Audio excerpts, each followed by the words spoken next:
I'm Emily, 26, and I thought my father's 55th birthday party would be the usual family gathering where I quietly helped in the kitchen while my siblings got all the attention and praise. Instead, it became the moment he looked at me in front of 30 relatives and friends and sneered, "Emily's just a doormat in this family, always there when you need something cleaned up, but never important enough to actually matter." The laughter that followed felt like knives, but what happened next shocked everyone into silence. I stood up, smiled calmly, and said, "That's funny, Dad, considering this doormat has been paying your mortgage for 18 months while you've been pretending to be financially stable." What I revealed next about their secret dependencies and hidden failures would destroy not just the party, but the entire family hierarchy they'd built on my silent sacrifices. But before I tell you how I systematically dismantled 26 years of being treated like the family servant, I need to know, what would you have done if your own family called you a doormat in front of everyone? Would you have stayed quiet to keep the peace? Left without causing drama? Or finally stood up and shown them exactly how important this doormat really was? Share your thoughts in the comments, smash that like button, and subscribe because this family power reversal is about to get absolutely savage. To understand how my father's cruel doormat comment became the catalyst for exposing our family's true dynamics, you need to know about the carefully constructed system that had positioned me as the family's unpaid servant while my siblings enjoyed all the benefits of my labor without any of the recognition. I was the middle child in a family of 4 siblings, but somehow I'd become the one responsible for managing everyone else's problems while being treated as if my contributions were invisible and worthless. My older brother Daniel was the golden child, a successful marketing executive who lived in an expensive downtown loft and drove a luxury car that he loved to show off at family gatherings. Daniel had mastered the art of appearing successful and independent while actually depending on others to handle any real responsibilities or challenges in his life. When family crises arose, Daniel was always too busy with important work projects to help, but he never missed an opportunity to offer unsolicited advice about how others should handle situations he couldn't be bothered to address himself. My younger sister Jessica was the family princess. A social media influencer with thousands of followers who'd turned her lifestyle into a brand that generated modest income supplemented by family support. Jessica's entire identity was built around projecting an image of effortless success and happiness, which required enormous behind-the-scenes support that she expected others to provide without acknowledgement. Her beautiful apartment, designer clothes, and constant travel were all subsidized by family money and coordinated by family labor that she treated as invisible services rather than meaningful contributions. My youngest brother Ryan was the baby who'd never been expected to take responsibility for anything, despite being 22 years old and technically an adult. Ryan lived at home, worked sporadically at jobs he quit whenever they became challenging, and spent most of his time playing video games and pursuing hobbies that our parents funded without question. His lack of ambition and accountability was treated as charming immaturity rather than concerning dysfunction, and any attempts to suggest that he needed to mature were dismissed as unnecessary pressure on someone who was still finding himself. Then there was me, Emily, the family problem solver, caretaker, organizer, and financial backstop who handled every crisis and managed every complicated situation while being treated as if I were simply fulfilling my natural role rather than going above and beyond to protect everyone else's comfort and security. My job as a financial analyst at a mid-sized consulting firm was stable and well-paying, but it was never celebrated the way Daniel's flashy marketing career was, because my work was seen as practical rather than impressive. The pattern had been established early in my childhood and had only intensified as we'd all become adults. When family emergencies arose, I was the one who dropped everything to help. When our parents needed financial assistance, I was the one who quietly provided it without seeking recognition or repayment. When my siblings needed someone to manage their crises, coordinate their schedules, or clean up their mistakes, I was the one who handled everything while they continued living their lives without interruption. The most frustrating aspect of this dynamic was how my contributions were simultaneously essential and invisible to my family members. They depended on my help constantly but never acknowledged that dependence or expressed genuine gratitude for the sacrifices I made to support them.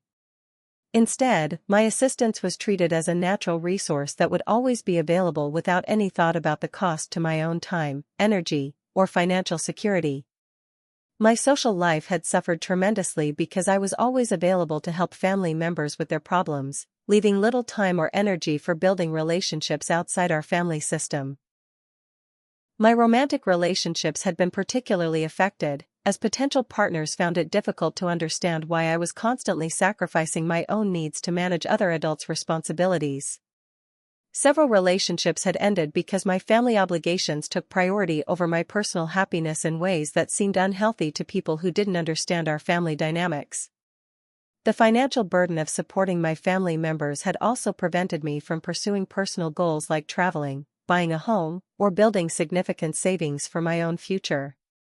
My steady income and responsible financial management had made me the family's unofficial bank, providing loans that were rarely repaid and covering expenses that others couldn't or wouldn't handle themselves.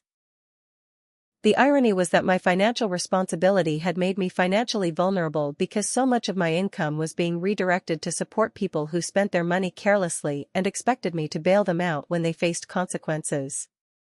But what my family didn't understand, what they'd never bothered to consider, was that my willingness to help them was based on love and loyalty rather than obligation or weakness. I'd chosen to support them because I cared about their well-being and wanted our family to succeed, not because I lacked the strength to refuse their requests or the intelligence to recognize that I was being taken advantage of. The doormat comment at my father's birthday party was the moment when I realized that my family viewed my generosity as evidence of weakness rather than strength, and my reliability as proof that I was less important than the people I was supporting.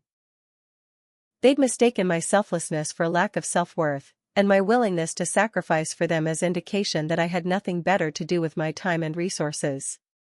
What they were about to discover was that this supposed doormat had been the foundation holding up their entire family structure, and that removing that foundation would cause everything they'd built on my support to collapse in ways they'd never imagined possible.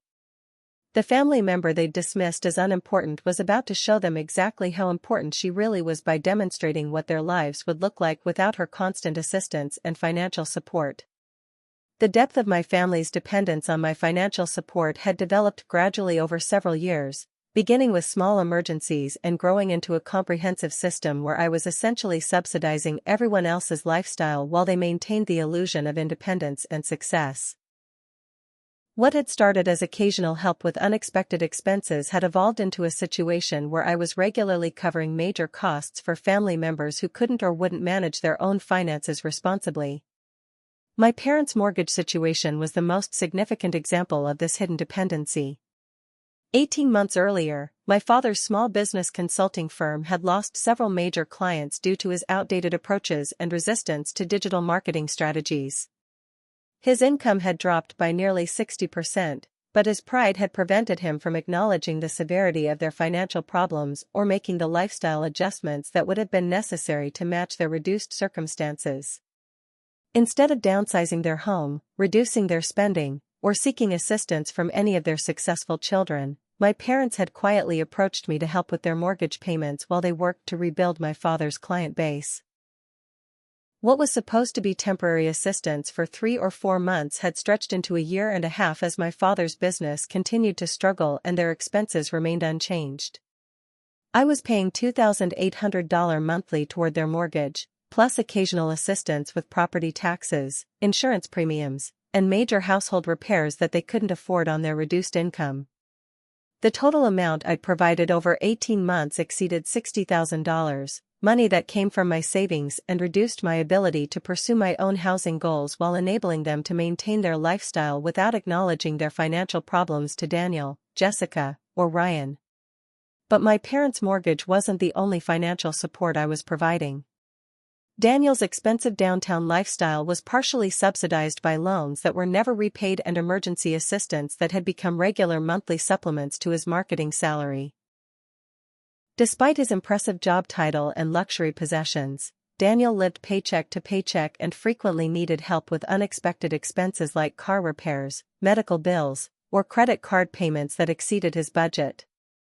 Jessica's influencer lifestyle was even more dependent on family financial support, as her social media income was irregular and insufficient to cover the expensive clothing, travel, and entertainment that her brand required.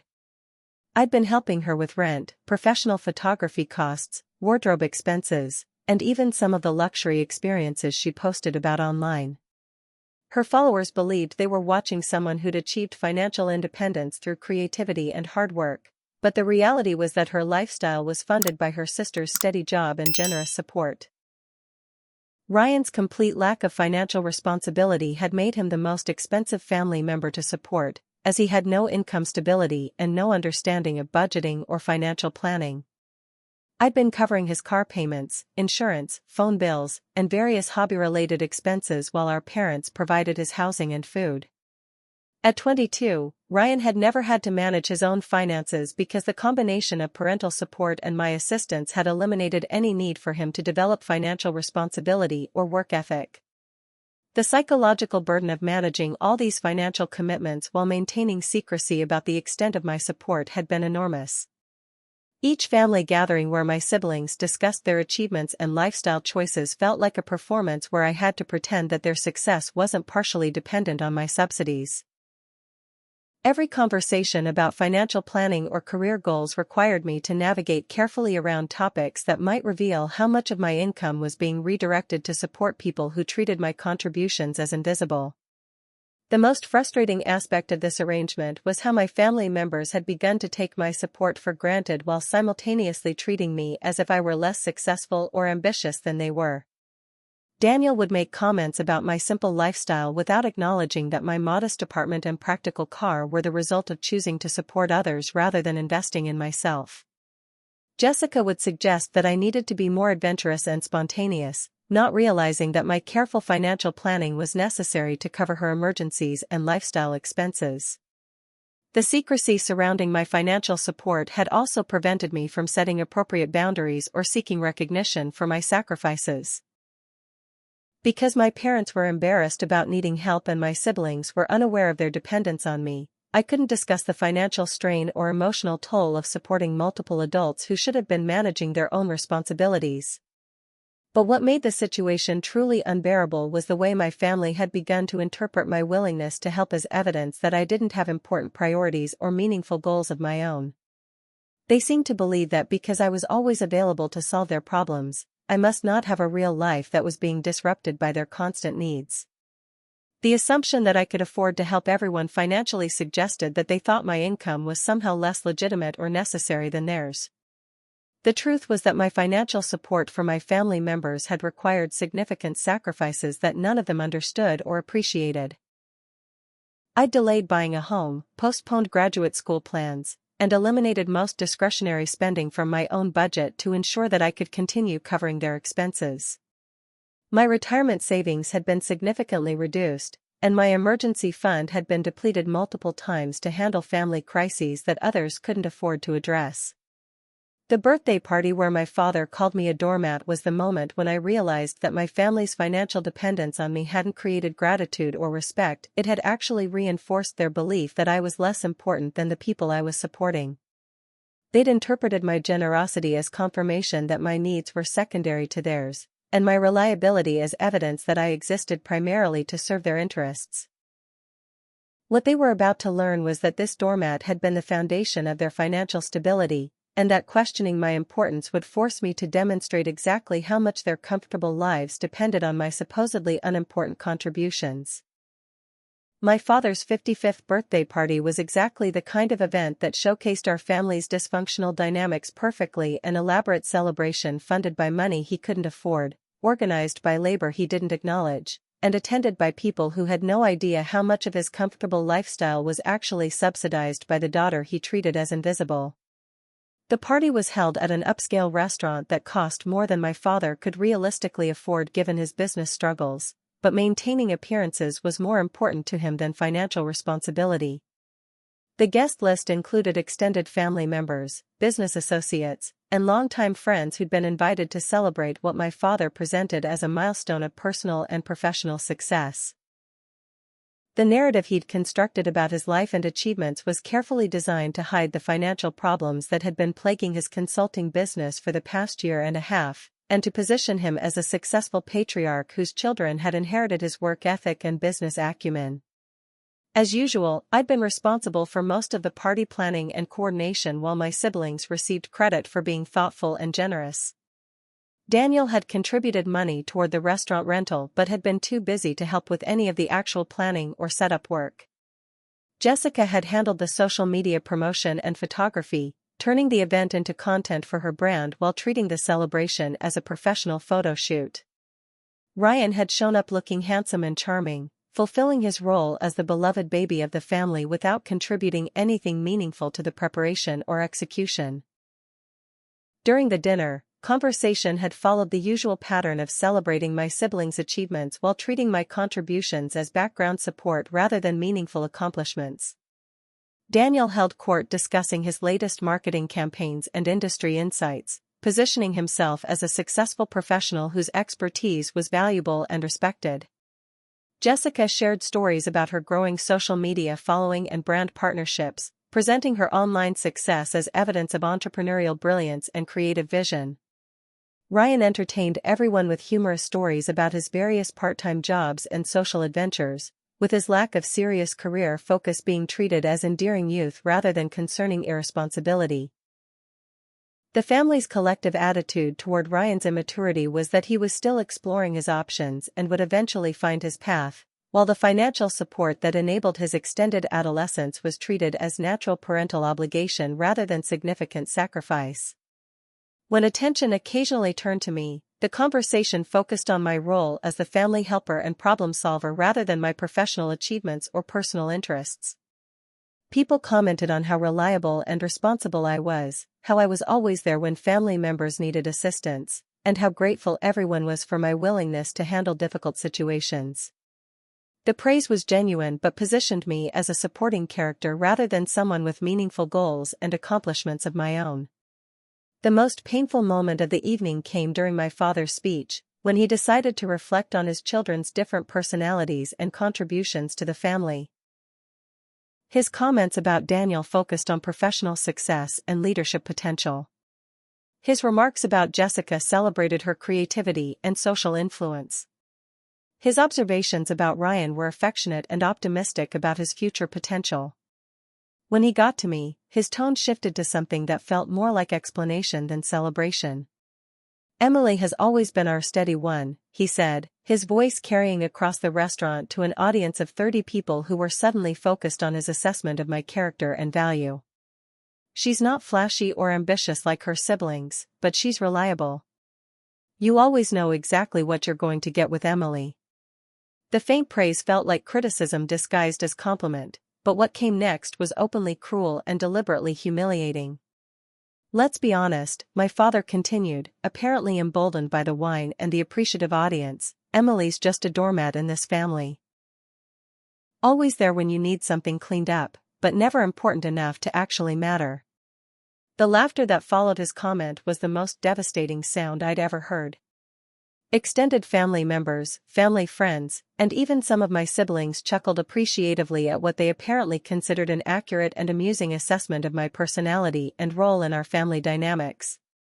The people who'd been benefiting from my support and sacrifices for years were literally laughing at the suggestion that I was a doormat whose contributions were unimportant.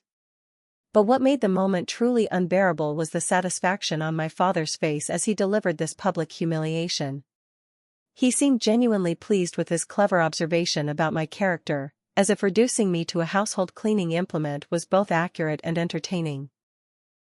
The man whose mortgage I'd been paying for 18 months was publicly declaring that I didn't matter, apparently unaware that his comfortable lifestyle was completely dependent on my supposedly unimportant contributions. The silence that followed the laughter was my opportunity to either accept this characterization and maintain family peace, or finally reveal the truth about our family's actual dynamics. For 26 years, I'd chosen family harmony over personal dignity, accepting criticism and minimization to avoid creating conflict or embarrassing people I loved. But something about the public nature of his attack and the genuine amusement of the audience finally pushed me beyond my tolerance for being treated as less important than the people I was supporting. I stood up slowly, setting down my wine glass with hands that were steadier than I'd expected given the magnitude of what I was about to reveal. The room was still chuckling softly at my father's doormat comment, completely unprepared for what was about to happen next. Some people probably expected me to make a gracious response that would defuse the tension and restore the celebratory atmosphere. "That's funny, Dad," I said, my voice carrying clearly across the restaurant as conversations died and attention focused on my response to his public humiliation. "That's really funny, considering this doormat has been paying your mortgage for 18 months while you've been pretending to be financially stable." The effect was immediate and electric. The laughter stopped abruptly as people processed what I'd just revealed about my father's financial situation and my role in maintaining his lifestyle. The birthday celebration that was supposed to showcase his success was about to become an exposition of his failures and dependence on the daughter he'd just publicly dismissed as unimportant.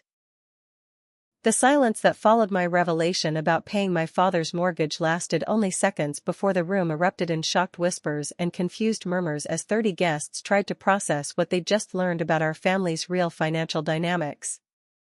My father's face had gone from satisfied smugness to absolute horror as he realized that his public attack on my character had triggered the exposure of information that would destroy his carefully constructed image of success and independence.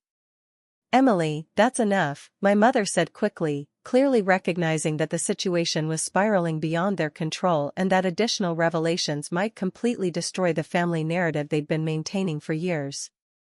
But her attempt to silence me had come too late. I'd already crossed the line from family doormat to family truth-teller, and there was no going back from this moment of complete honesty.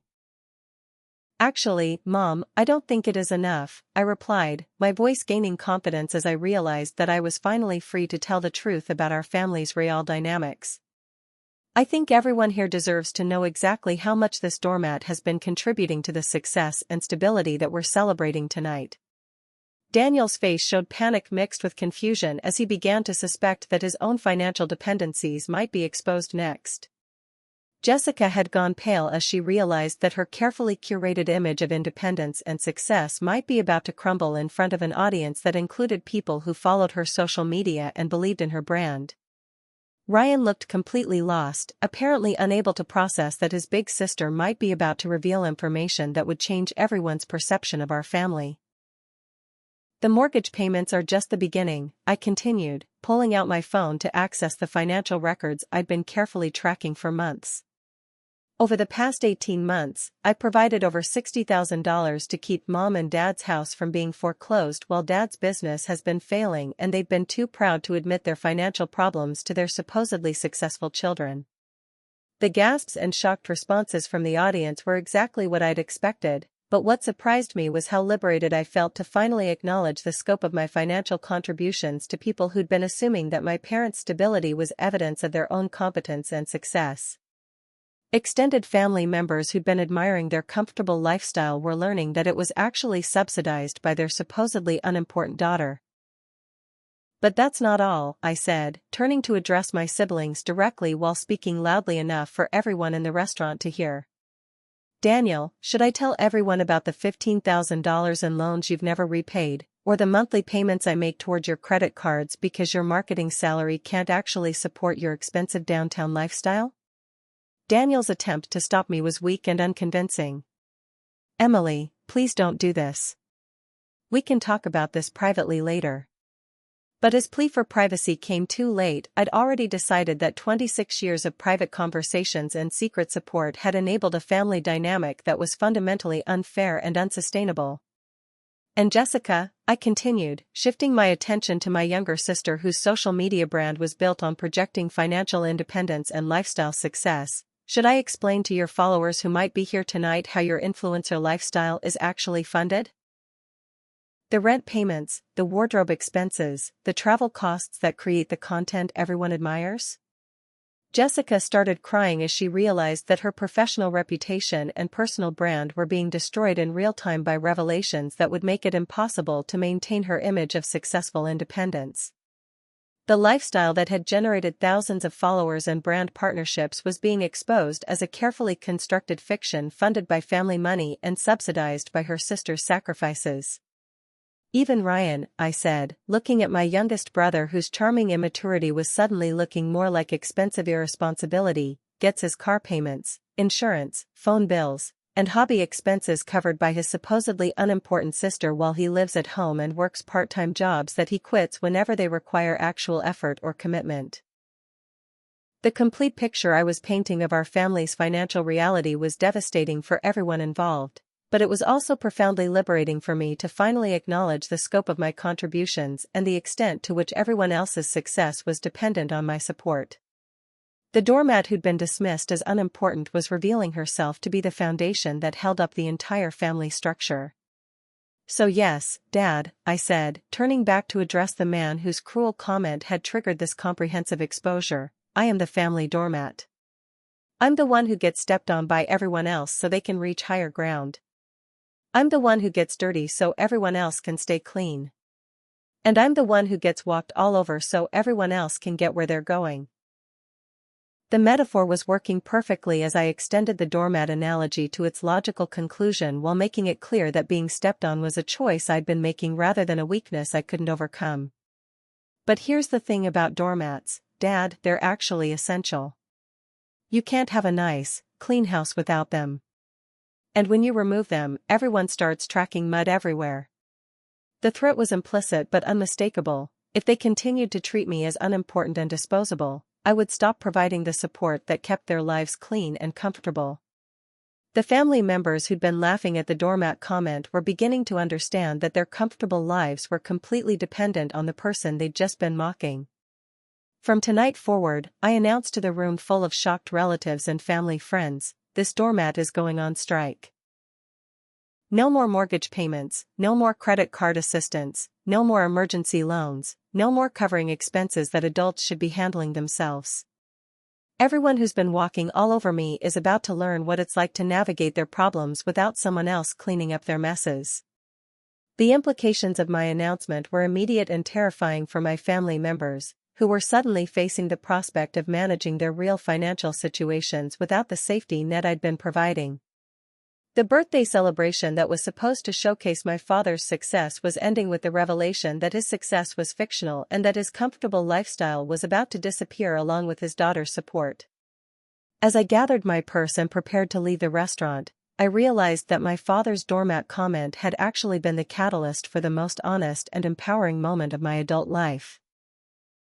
The family member who'd been treated as unimportant had just demonstrated exactly how important she was by threatening to remove the support that made everyone else's lives possible.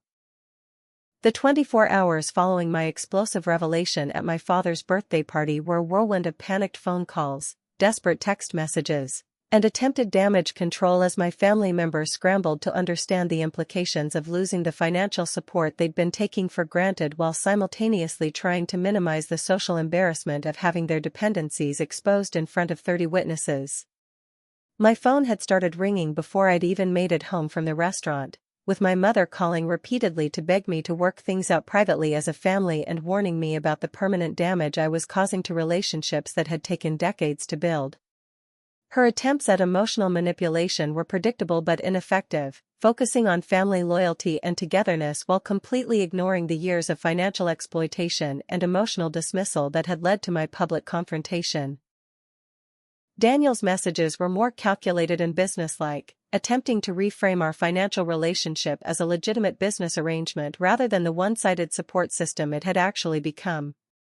He offered to formalize repayment schedules and create written agreements that would acknowledge his debts while providing extended timelines that essentially guaranteed I'd never see most of the money he owed me. His approach revealed his recognition that losing my financial support would force him to make significant lifestyle changes that would threaten his professional image and personal comfort. Jessica's response was the most dramatic and manipulative, involving social media posts about family challenges and unexpected betrayals that positioned her as the victim of my supposedly vindictive behavior while carefully avoiding any acknowledgement of her financial dependence on my support. Her attempt to control the narrative through her online platform was predictable but ultimately counterproductive, as several family friends who'd been at the party began commenting with questions about the financial arrangements I'd revealed. Ryan's reaction was the most revealing of all, as he seemed genuinely confused about why I was suddenly being mean and apparently unable to understand that his comfortable lifestyle had been subsidized by his sister's sacrifices rather than his parents' generosity. His texts asking when I would get over being mad and resume helping with his expenses showed a level of entitlement and ignorance that made it clear he'd never considered that my support was a choice rather than an obligation.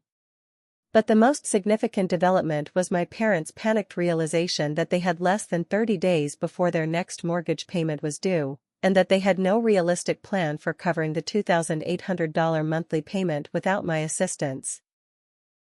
My father's consulting business was still struggling to generate sufficient income, and their savings had been depleted months ago through poor financial planning and continued overspending that had been enabled by my secret subsidies. The social consequences of my revelation were equally immediate and devastating for my family's carefully constructed image within our extended family and social circle. Several relatives called to express shock and concern about the financial arrangements I'd exposed, with some offering support for my decision to establish boundaries while others criticized my choice to reveal private family matters in such a public setting.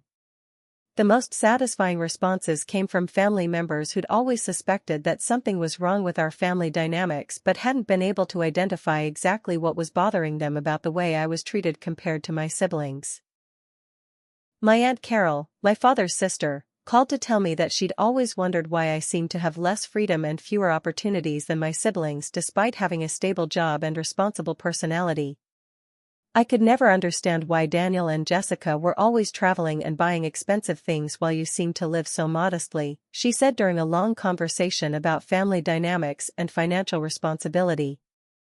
Now I understand that you were supporting everyone else instead of investing in yourself, and that they were taking credit for success that was actually made possible by your sacrifices. The professional consequences for my family members were also beginning to unfold as people in their networks learned about the financial dependencies that had been exposed at the party.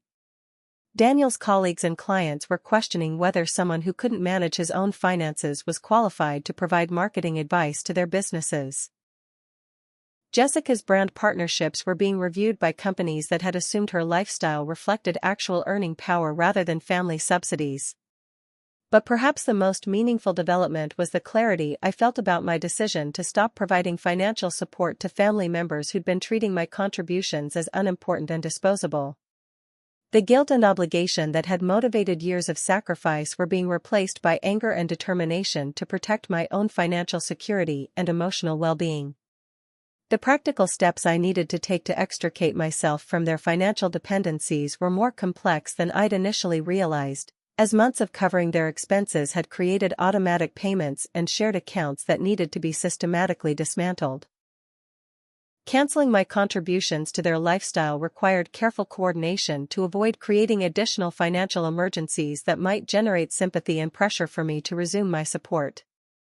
The most challenging aspect of establishing these boundaries was resisting the emotional manipulation and guilt-tripping that my family members were using to try to restore our previous dynamic. Their appeals to family loyalty, their promises of changed behavior, and their threats about permanent relationship damage were all designed to make me feel responsible for their problems and obligated to continue sacrificing my own needs for their comfort. But the Doormat comment that had triggered my rebellion had also provided me with perfect clarity about how my family really viewed my contributions and character. Their willingness to publicly mock me as unimportant while privately depending on my support had revealed a level of disrespect and entitlement that made it impossible to continue enabling their irresponsible behavior. The most empowering realization was that my family's comfortable lives were completely dependent on my willingness to be treated badly, and that removing my support would force them to confront the real consequences of their financial irresponsibility and emotional cruelty. The doormat who'd been walked on for years was about to show them what life looked like when they had to navigate their problems without someone else cleaning up their messes. 6 months after my dramatic exit from my father's birthday party, the consequences of withdrawing my financial support had systematically destroyed the comfortable lifestyle and false image of success that my family had built on my secret subsidies.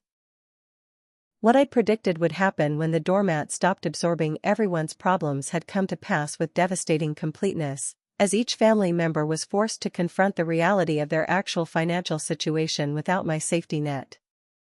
My parents had lost their house to foreclosure after 3 months of missed mortgage payments, a development that had shocked extended family members who'd believed they were financially stable and responsible homeowners. The comfortable suburban home where they'd hosted family gatherings and maintained their image as successful parents was sold at auction for less than they owed, leaving them with damaged credit and no housing equity after 20 years of homeownership. The downsizing process had been particularly humiliating for my father, whose business consulting image had been built around projecting success and financial competence to potential clients. Moving from a 4-bedroom house to a 2-bedroom apartment in a less prestigious neighborhood had made it impossible to maintain the professional facade that had been essential to his consulting practice. Client meetings that had once been held in his impressive home office now had to be conducted in coffee shops or rented conference rooms. My father's business had continued to decline as his financial problems became apparent to clients and professional contacts who'd previously respected his expertise and stability. The consulting work that had sustained his career for 15 years required credibility and trust that were incompatible with foreclosure proceedings and obvious financial distress. His client base had shrunk to a few small accounts that generated insufficient income to support even their reduced lifestyle. Daniel's downtown lifestyle had collapsed even more dramatically as his credit card debts and luxury expenses caught up with him without my monthly subsidies to cover the gaps in his budget.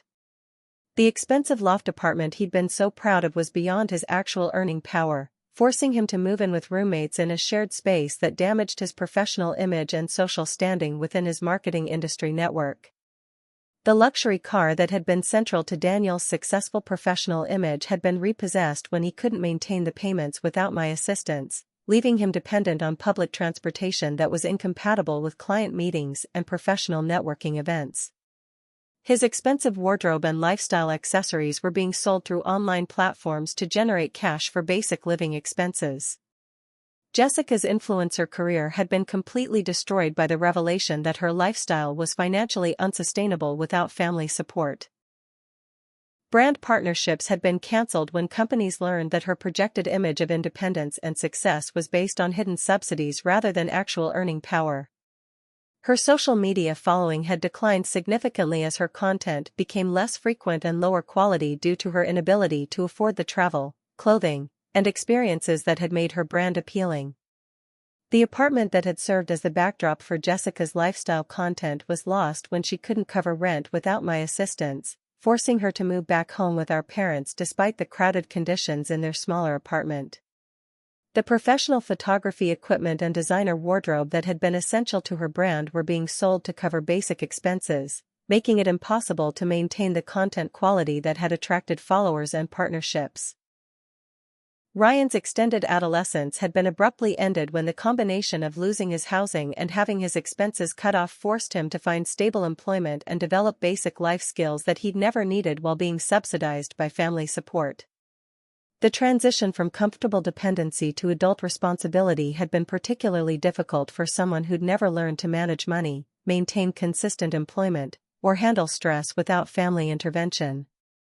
But perhaps the most satisfying consequence was how the social dynamics within our extended family had completely shifted in my favor as relatives and family friends witnessed the true financial reality behind my siblings' previous success. People who'd once admired Daniel's marketing career now understood that his lifestyle had been artificially inflated through my subsidies. Jessica's online success was revealed to have been funded by family money rather than entrepreneurial brilliance. My Aunt Carol had become one of my strongest supporters, regularly commenting to other family members about how my siblings had taken advantage of my generosity while treating me as unimportant. Emily was supporting all of them while they were calling her a doormat, she told anyone who would listen. Now we can see who was really successful and who was just pretending with someone else's money. The extended family's perception of my character and accomplishments had been completely transformed as people realized that my modest lifestyle had been the result of choosing to support others rather than lacking ambition or success. Family members who'd previously overlooked my achievements were now praising my financial responsibility, work ethic, and loyalty to family members who hadn't deserved my sacrifices. My own financial situation had improved dramatically once I stopped subsidizing everyone else's lifestyle and began investing in my own goals and security. The $3,000 plus monthly payments that had been going to cover their expenses were now being directed toward my retirement savings, emergency fund, and down payment for the house I'd always wanted but couldn't afford while supporting multiple adults who should have been managing their own finances. The psychological freedom that came from being released from constant financial pressure and family emergencies had been equally transformative. My stress levels had decreased significantly, my sleep had improved, and I'd been able to pursue social activities and personal interests that had been impossible when I was always available to solve other people's problems. My romantic life had also flourished once I was free from the constant family obligations that had previously interfered with my ability to build relationships outside our dysfunctional family system. I'd started dating someone wonderful who respected my boundaries and admired my strength in standing up to family manipulation, rather than being frustrated by my constant availability to handle other people's crises. The attempts by my family members to restore our previous financial arrangement had been persistent but unsuccessful, as their promises of changed behavior and appreciation were undermined by their continued inability to take responsibility for the years of exploitation and dismissal I'd endured. Their appeals for reconciliation focused on restoring my financial support rather than acknowledging the emotional damage they'd caused through years of treating me as unimportant while depending on my sacrifices. My mother's attempts at reconciliation were particularly manipulative, involving elaborate guilt trips about family unity and forgiveness that completely ignored the years of financial abuse and emotional neglect that had led to my rebellion. Her letters and messages focused on my supposed obligation to help family members in need while never acknowledging that my needs had been ignored for years while I was providing that help. Daniel's approach was more sophisticated but equally self-serving, involving detailed financial proposals that would formalize our relationship as a business arrangement while providing him with continued access to my resources.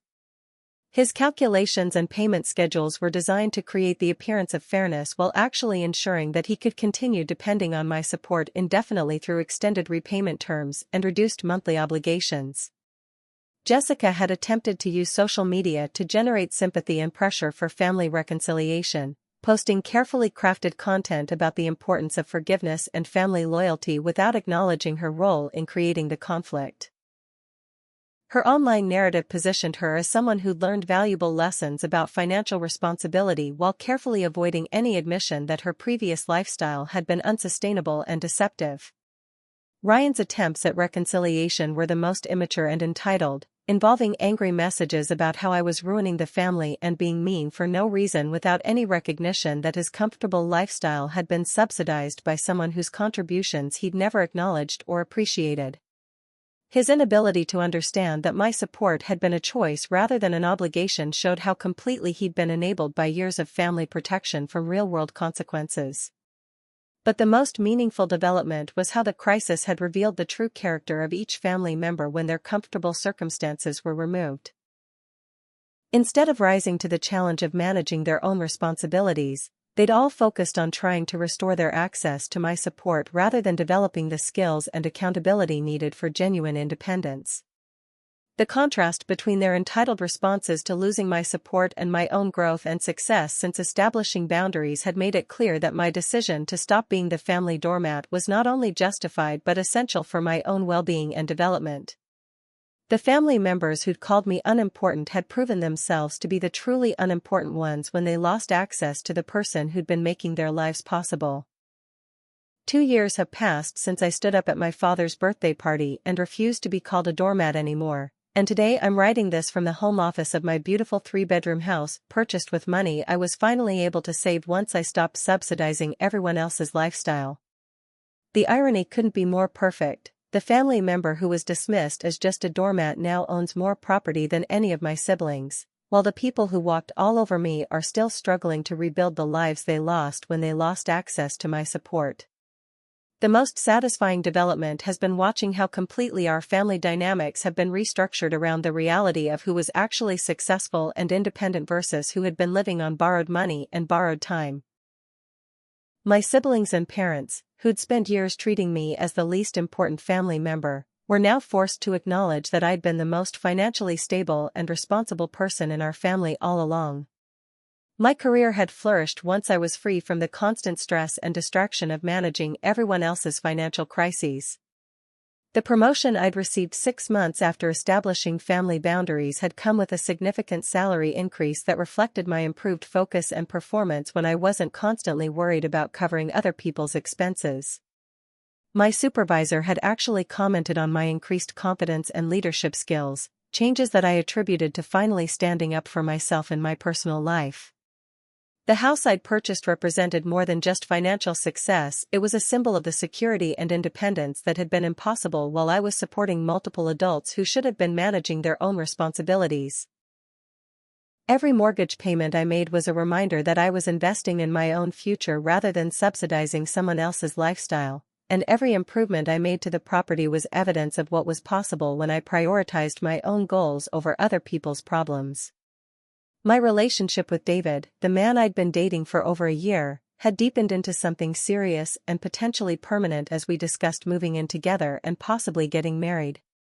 David respected my boundaries with my family and admired the strength it had taken to stand up to years of exploitation and manipulation.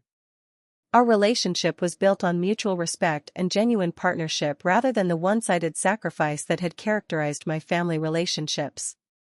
But perhaps the most meaningful change was how my extended family and social circle now viewed my character and accomplishments. People who'd previously overlooked my achievements were now celebrating my success and using my story as an example of how establishing boundaries could transform toxic family dynamics. Several relatives had reached out to share their own experiences with family financial abuse and to thank me for showing them that it was possible to say no to exploitation disguised as family loyalty. The contrast between my thriving life and my family members' continued struggles had made it impossible for anyone to maintain the fiction that I'd been the unsuccessful or unimportant family member. My father, who'd called me a doormat while living in a house I was paying for, was now working part-time retail jobs to help cover rent on the small apartment he shared with my mother. His consulting business had never recovered from the reputation damage and financial instability that followed the loss of my subsidies. Daniel had eventually found a less prestigious marketing position that actually matched his real earning power, but his lifestyle remained significantly reduced compared to the artificial prosperity he'd enjoyed while I was covering his credit card payments and emergency expenses.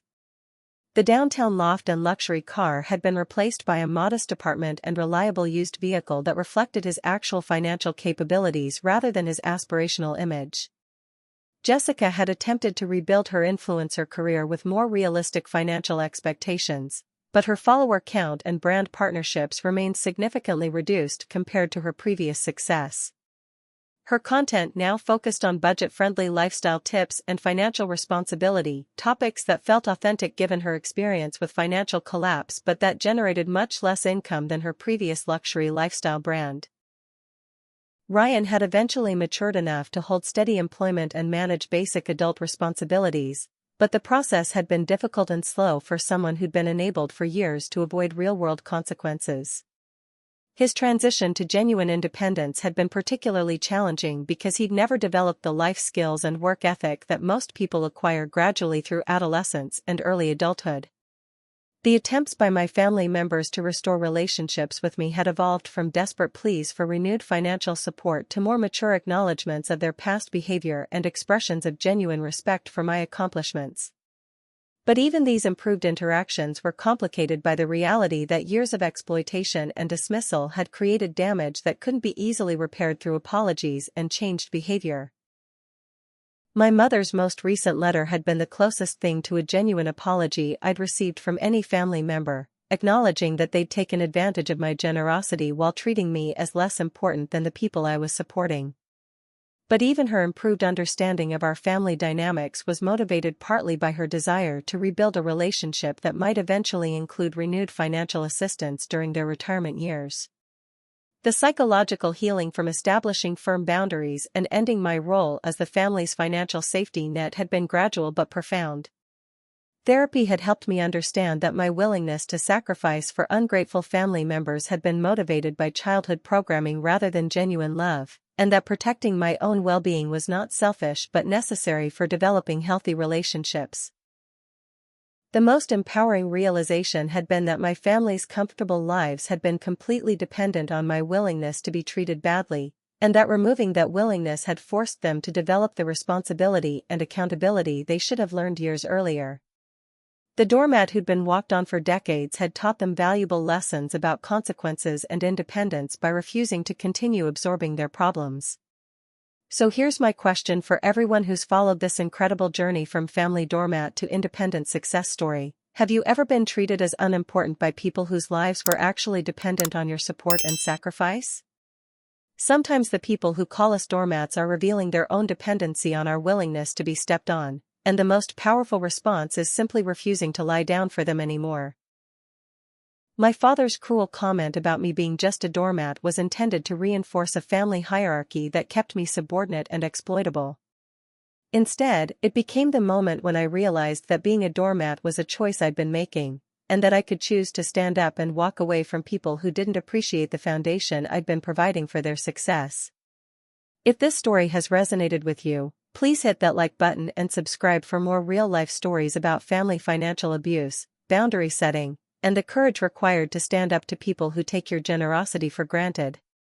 Share this video with anyone who's ever been called a doormat by family members, or anyone who's discovered that saying no to exploitation can completely transform toxic family dynamics. Drop a comment telling me about your own experiences with family members who treated your support as invisible while criticizing your character, or times when establishing boundaries led to personal growth and improved relationships. Thank you for joining me on this journey from family servant to independent success.